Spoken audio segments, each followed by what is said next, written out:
Voice of سنیرا کے سننے والوں کو میرا سلام۔ آج کی کہانی ہے سرپرائز۔ کیا نہیں تھا اس کی زندگی میں؟ اعلیٰ گھر، بے تحاشا محبت، قیمتی زیورات اور ملبوسات، نوکر چاکر، ضروریات، زندگی کی ہر شے۔ پھر بھی وہ اس زندگی سے مطمئن نہیں تھی۔ رضا حسین اس کا شوہر، اور شوہر بھی ایسا جان نچھاور کرنے والا، اس کے دن کو دن اور رات کو رات کہنے والا، بے حد مثالی شوہر۔ پھر بھی وہ اس سے خوش نہیں تھی، وہ اس زندگی سے ہی خوش نہیں تھی۔ اور کیوں؟ یہ شاید اس کی سمجھ سے باہر تھا۔ چند سال قبل رضا حسین نے اس سے محبت کی شادی کی تھی، سارے خاندان سے ٹکر لے کر۔ اس وقت وہ خود خوش تھی، مگر اب جیسے جیسے اس رشتے پر منافقت کی گرد پڑتی جا رہی تھی، اس کا دل اس رشتے سے اچاٹ ہوتا جا رہا تھا۔ وہ دولت جائیداد کے اوپر مرنے والی لڑکی نہیں تھی، نہ ہی شاہانہ زندگی سے اس کی ذات پر کوئی فرق پڑتا تھا۔ اس کے نزدیک اگر کوئی چیز اہم تھی تو وہ محبت تھی۔ رضا حسین سے بھی اسے محبت ہی ہوئی تھی۔ وہ اپنے آپ میں رہنے والا ایک خوش مزاج نوجوان تھا۔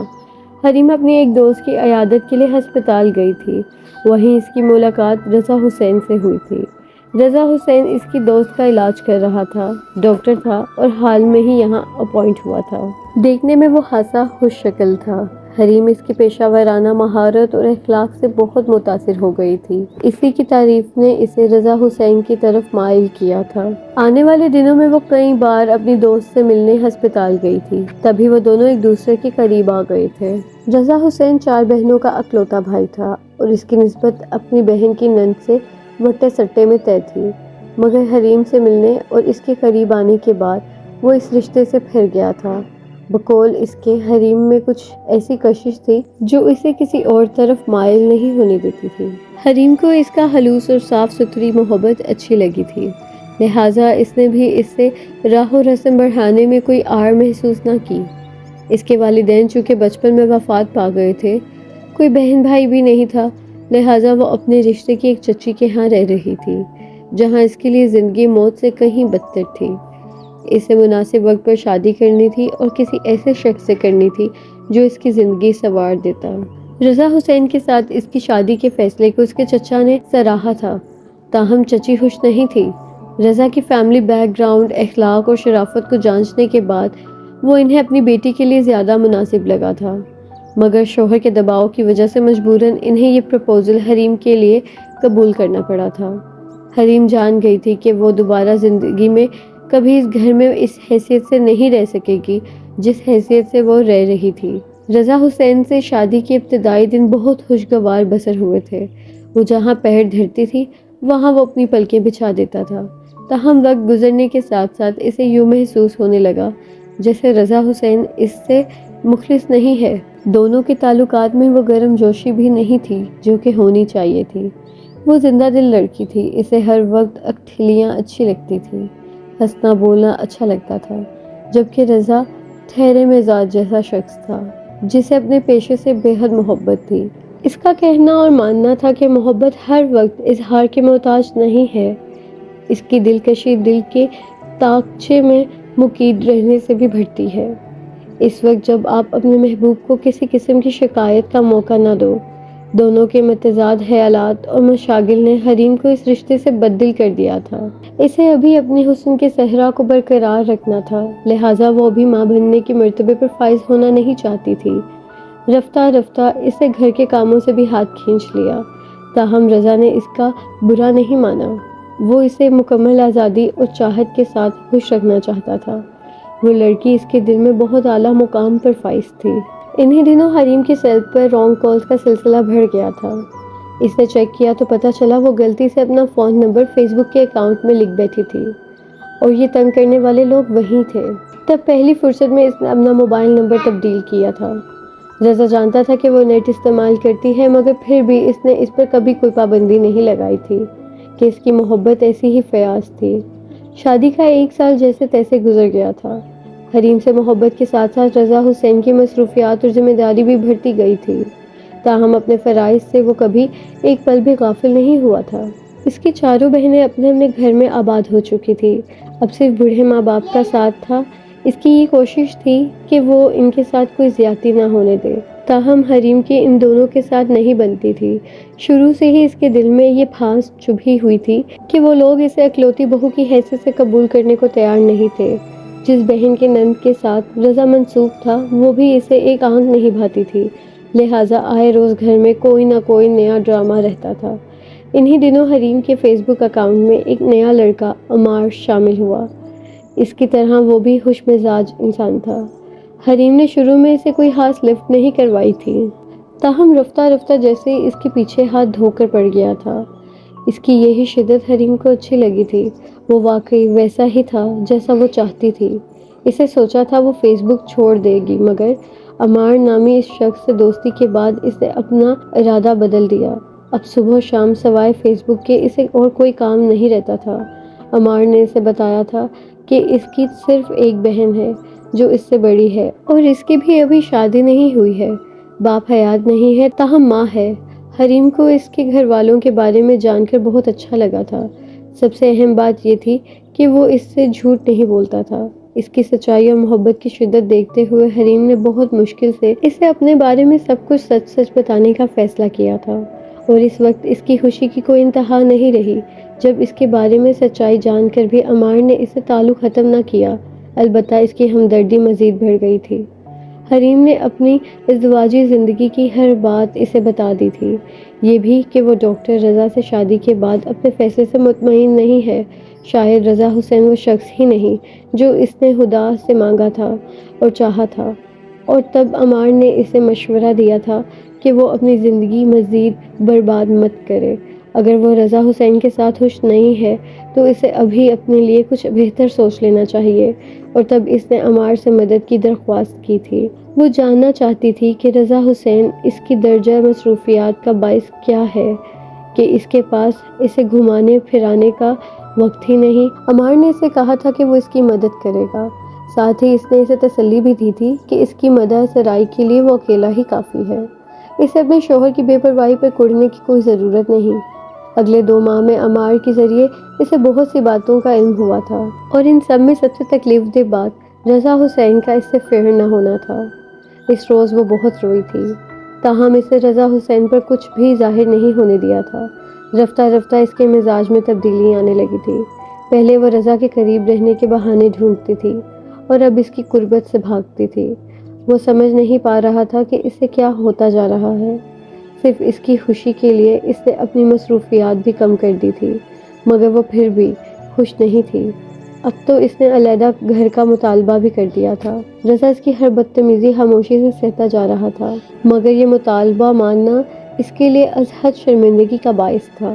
یہی وجہ تھی کہ اس نے بہت پیار سے اسے اس مسئلے پر سمجھانے کی کوشش کی تھی، مگر وہ نہیں مانی تو اس نے اس کو اس کے حال پر چھوڑ دیا۔ حریم شاید یہی چاہتی تھی۔ دونوں کے بیچ بات چیت بند ہو گئی تھی۔ اس نے اپنا بستر بھی رضا سے الگ کر لیا تھا، اس کے تمام کام بھی ملازمہ پر ڈال دیے۔ وہ اس کی ان حرکتوں سے کتنا ہرٹ ہو رہا تھا اسے پرواہ نہیں تھی۔ عمار اب اس سے ملنے لگا تھا۔ وہ شخص اپنی باتوں اور لفظوں میں جتنا خوبصورت تھا، حقیقت میں بھی اس سے کہیں زیادہ خوبصورت تھا۔ حریم کو حیرت ہوتی تھی کہ اتنا خوبصورت مالدار ہونے کے باوجود وہ اس جیسی بظاہر عام سی لڑکی کو کتنی اہمیت دے رہا تھا، کیسے ہر بات میں اس کی تعریف کرتا تھا، اس کا خیال رکھتا تھا، اس سے پیار دیتا تھا۔ وہ اپنے نصیب پر جتنا بھی رشک کرتی کم تھا۔ اس روز موسم بہت سرد تھا۔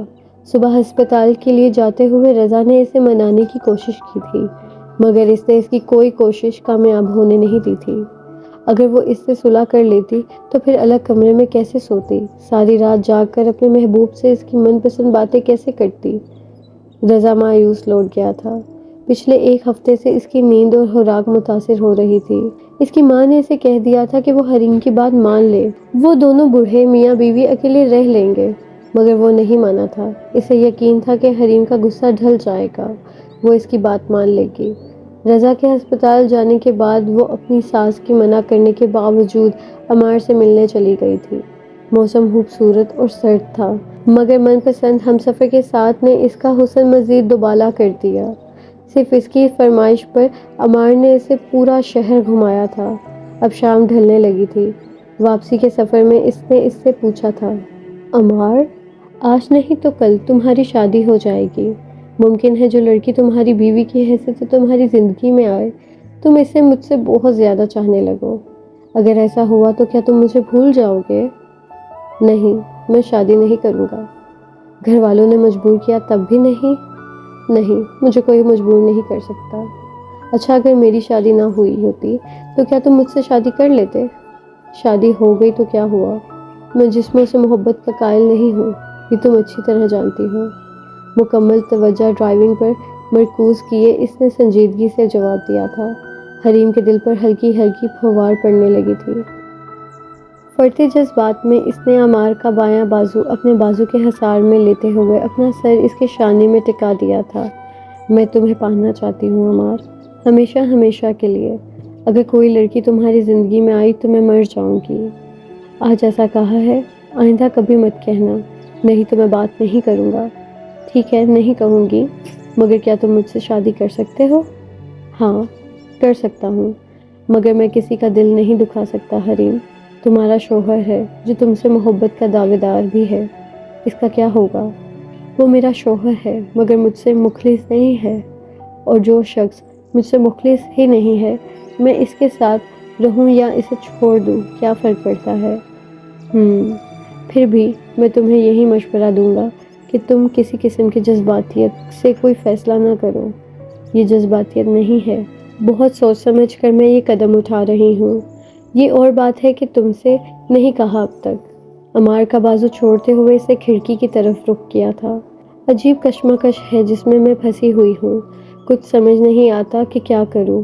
عمار، تم میرے خوابوں کا حاصل ہو، تم بالکل ویسے ہی ہو جیسا میرا خواب ہے، افسانوں ناولوں کے ہیرو جیسا۔ جب زندگی صرف ایک بار ملتی ہے تو کیوں نہ میں اسے اپنے من پسند ہمسفر کے ساتھ بسر کروں؟ کیا میرا اپنی زندگی پر کوئی حق نہیں؟ تم نے ہی تو کہا تھا کہ میں اپنی زندگی مزید برباد نہیں کروں۔ ٹھیک ہے، لیکن کیا رضا حسین تمہیں آسانی سے آزاد کر دے گا؟ نہیں، وہ ایسا شخص نہیں ہے۔ اگر میں اس کی جان لینے کی کوشش بھی کر لوں تو تب بھی وہ مجھ سے نفرت نہیں کرے گا، مگر پھر بھی میں اس کی جان لے سکتی ہوں۔ مگر میں تمہیں کسی کی جان لینے نہیں دوں گا، اتنا خود غرض نہیں ہوں کہ اپنی خوشیوں کے لیے تمہیں مصیبت میں ڈال دوں۔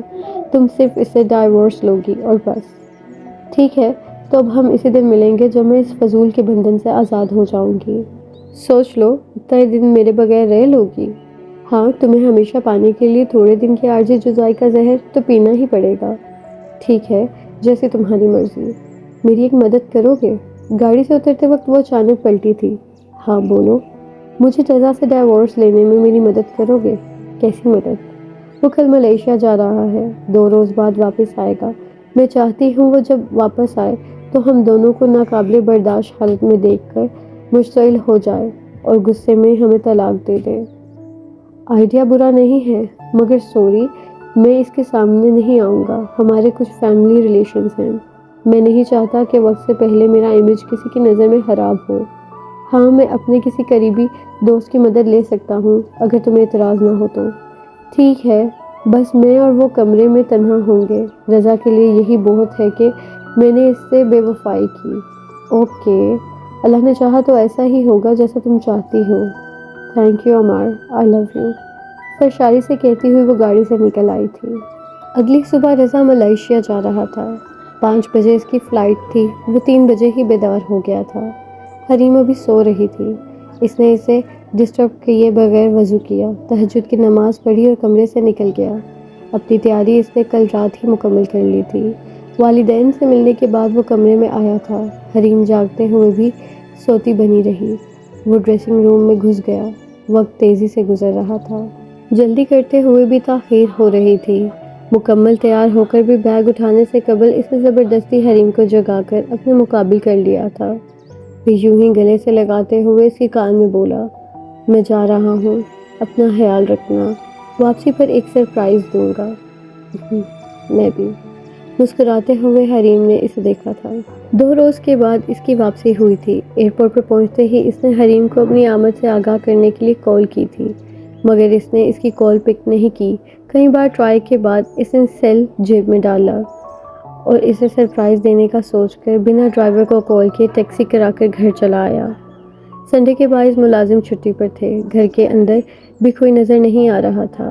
بڑی بی کے کمرے میں جھانکنے کے بعد اس کے قدم حریم کے کمرے کی طرف اٹھے تھے، ازحد سر شادی کے عالم میں۔ اس نے دروازے کی نوب گھما کر اندر قدم رکھا تھا۔ سامنے موجود منظر نے اسے ساکت کر ڈالا۔ سورج طلوع ہونا بھول سکتا ہے، دریا الٹے بہہ سکتے تھے، ہوائیں چلنا رک سکتی تھی، مگر اس کی حریم اس درجے گر نہیں سکتی تھی۔ وہ لڑکی تھی جسے اس نے اپنی جان سے بھی زیادہ عزیز رکھا تھا۔ بہت اچانک اس کے دل پر دباؤ بڑھ رہا تھا اور اگلے ہی لمحے ساری خواہشیں، سارے خواب مٹی ہو گئے۔ حریم پھٹی پھٹی نگاہوں سے اس خوبصورت توانا شخص کو دیکھ رہی تھی جسے اس کی بے وفائی نے لمحوں میں چت کر ڈالا تھا۔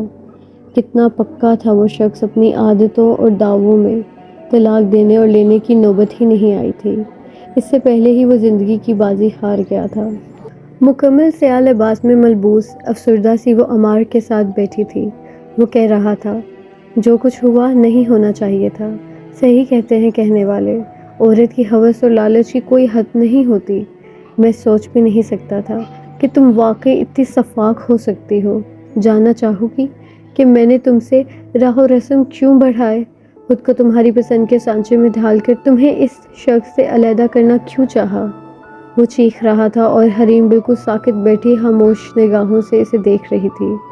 منگیتر تھا وہ میری بہن کا، بچپن کا منگیتر، اور میں اس کی بہن سے منسوب تھا۔ اس بہن سے جو میرا پہلا خواب تھی، پہلی محبت تھی، پہلا عشق تھی۔ صرف تمہاری وجہ سے نہ میری بہن کی شادی ہو سکی اور نہ میں غیرت میں اپنی محبت کو پا سکا۔ سوچا تھا رضا کی جان تم سے چھڑا کر اپنی بدنصیب بہن کا گھر آباد کر دوں گا، مگر سارے پلان کا بیڑا غرق کر دیا تم نے۔ اب جاؤ اور کسی ریل کی پٹری پر سر رکھ کے مر جاؤ۔ ہمیشہ پھول برسانے والے لب اس وقت سنگ باری کر رہے تھے۔ حریم لہو لہان ہوتی روح کے ساتھ گنگ سی بیٹھی تھی۔ وہ اٹھا تھا اور اس پر 2 حرف بھیجتے ہوئے مخالف سمت میں چل پڑا تھا۔ حریم دھول ہوتی نگاہوں میں چبھن محسوس کرتے ہوئے دیر تلک اسے دیکھتی رہی۔ ابھی اس نے عمار کو یہ تو بتایا ہی نہیں تھا کہ رضا نے صرف اس کی خوشی کے لیے اس کی ضد سے ہار مانتے ہوئے نہ صرف علیحدہ رہنے کا فیصلہ کر لیا تھا بلکہ وہ گھر بھی اس کے نام کر دیا تھا۔ بڑی بی کے آنسو رکنے کا نام نہیں لیتے تھے۔ بڑے میاں کی آنکھوں کی ویرانی اور نفرت اس کا وجود چھلنی کرتی تھی۔ کیا زندگی کبھی ایسا دھوکہ دے سکتی ہے؟ کتنی عجیب بات تھی کہ جو شخص اپنی زندگی میں صرف اس کی ایک نگاہ کو ترستا تھا، اسی شخص کے مرنے کے بعد اس کے دل میں پھر سے اس کی محبت سر اٹھانے لگی تھی۔ سورج اب ڈھل رہا تھا۔ اس نے ایک نظر سر اٹھا کر اوپر گدلے آسمان کی طرف دیکھا تھا، پھر شکستگی سے اٹھ کھڑی ہوئی۔ ایک ایک قدم پر رضا حسین کی ایک ایک یاد اس کا دامن پکڑنے لگی تھی۔ شہر سے کافی دور آ کر وہ ریل کی پٹری پر بیٹھ گئی تھی۔ ایک سرپرائز اس نے رضا حسین کو دیا تھا، جواب میں ایک سرپرائز رضا حسین اسے دے کر چلا گیا۔ ابھی تھوڑی دیر قبل ایک سرپرائز اسے عمار سے ملا تھا اور اب ایک سرپرائز اسے زندگی کو دینا تھا کہ اندھی خواہشات کی بھینٹ چڑھنے والوں کے ساتھ تقدیر عموماً ایسے ہی کھیل کھیلا کرتی ہے۔ مجھ سے مخلص تھا نہ واقف میرے جذبات سے تھا، اس کا رشتہ تو فقط اپنے مفادات سے تھا۔ اب جو بچھڑا ہے تو کیا روئیں جدائی پہ تیری، یہ اندیشہ تو ہمیں پہلی ملاقات سے تھا۔